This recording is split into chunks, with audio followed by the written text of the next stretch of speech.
ரொம்ப ஈஸியாக சுலபமாக ஒரு சிக்கன் குழம்பு வாங்க.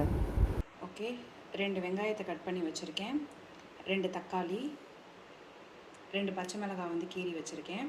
அடுத்து வந்து கருவேப்பிலை, கொத்தமல்லி, புதினா 3த்தையும் வந்து எடுத்து வச்சுருக்கேன். அளவெல்லாம் இல்லைங்க, கைக்கு அளவுக்கு பிச்சு வச்சுருக்கேன். ஒரே ஒரு உருளைக்கிழங்கை வந்து தோல் சீவி கழுவி வச்சுருக்கேன். அடுத்து 1/4 கிலோ சிக்கன் எடுத்திருக்கேன். இஞ்சி பூண்டு பேஸ்ட்டு, சம அளவில் இஞ்சி சம அளவில் பூண்டு போட்டிருக்கேன்.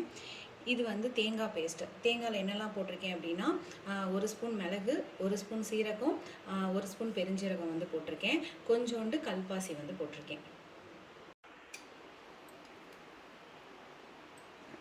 எண்ணெயை அள்ளி ஊற்றவும்.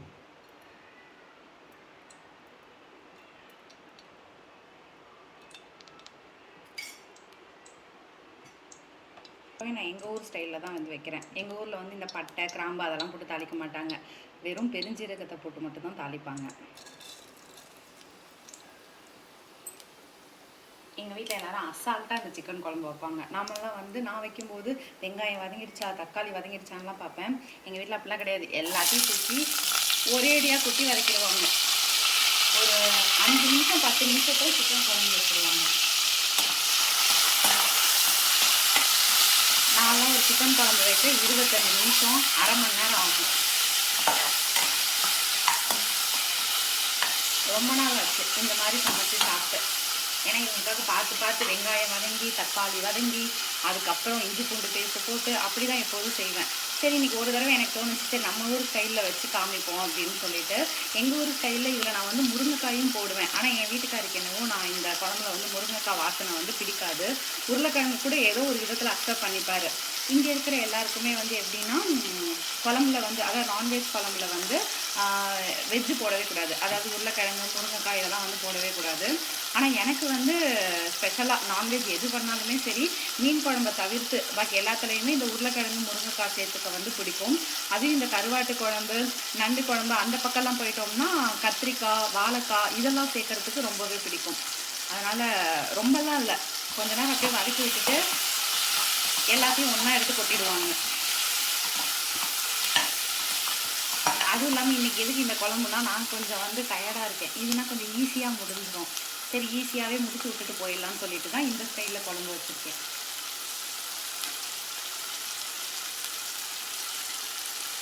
கூடவே இஞ்சி பூண்டு பேஸ்ட்டு.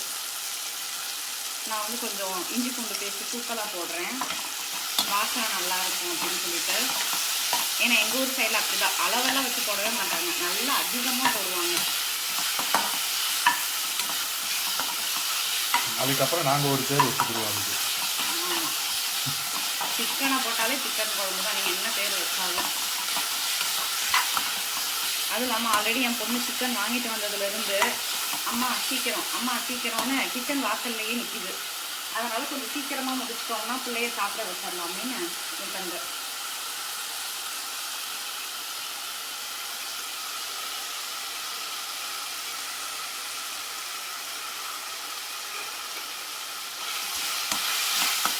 இதுலேயுமே அளவு கிடையாதுங்க, நம்மளுக்கு தேவையான அளவு போட்டுட்டு கிண்டிக்கிட்டே இருக்க வேண்டியதான். ரொம்ப நேரம் கிண்டணும்னு கிடையவே கிடையாது.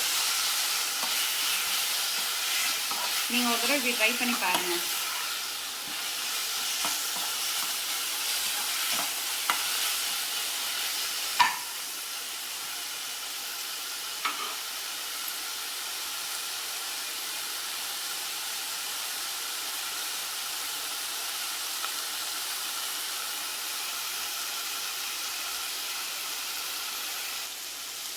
இந்த ஸ்டேஜில் உப்பு சேர்த்துப்போம்.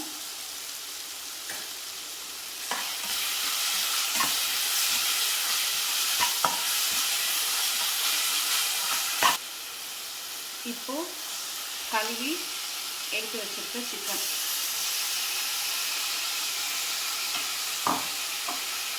கூடவே இந்த உருளைக்கிழங்கு நான் முன்னாடி சொன்ன மாதிரி தான். இதை அடுத்து போடணும், இதை வதக்கணும், அதை அடுத்து போடணும் அப்படிலாம் கிடையாது. எல்லாத்தையும் ஒன்றா போட்டு கிண்டிட வேண்டியது தான்.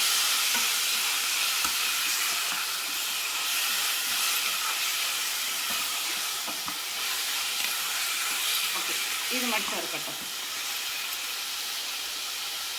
கூட கொஞ்சம் மஞ்சள் தூள் மட்டும் சேர்த்து நான் நான்வெஜ்ஜுக்கு மட்டும் மஞ்சத்தூள் வந்து கொஞ்சம் அதிகமாக சேர்ப்பேன். அது எனக்கு ஒரு வியாதி மாதிரி. நான்வெஜ்ஜை தொட்டாலே எங்கள் வீட்டில் மஞ்சத்தூள் காலியாகிடும். ஒரு 5 நிமிஷம் யூஸ் ஆகட்டும். எப்போதும் எங்கள் ஊரில் வந்து இந்த உருளைக்கிழங்கு சேர்க்கறதுக்கு ஒரு காரணம் சொல்லுவாங்க. என்ன தெரியுமா?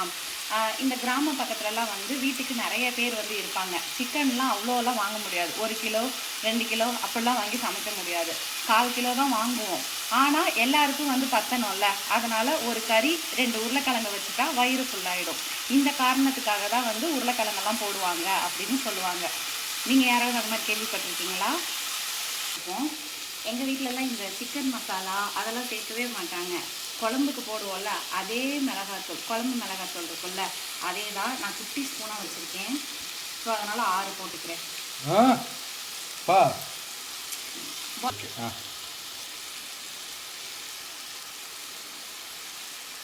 இது ரொம்ப குட்டி ஸ்பூனுங்க.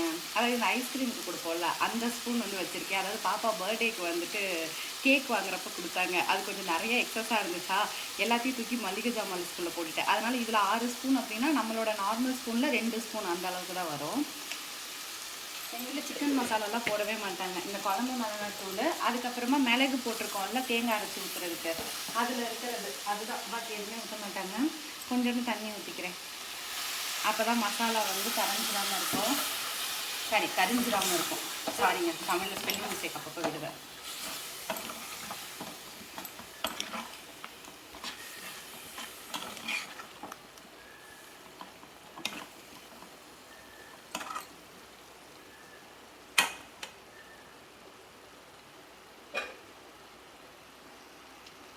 நம்ம வீட்டு நார்மல் குழம்பு மிளகாத்தூளே பாருங்கள் எவ்வளோ கலர்ஃபுல்லாக இருக்குது.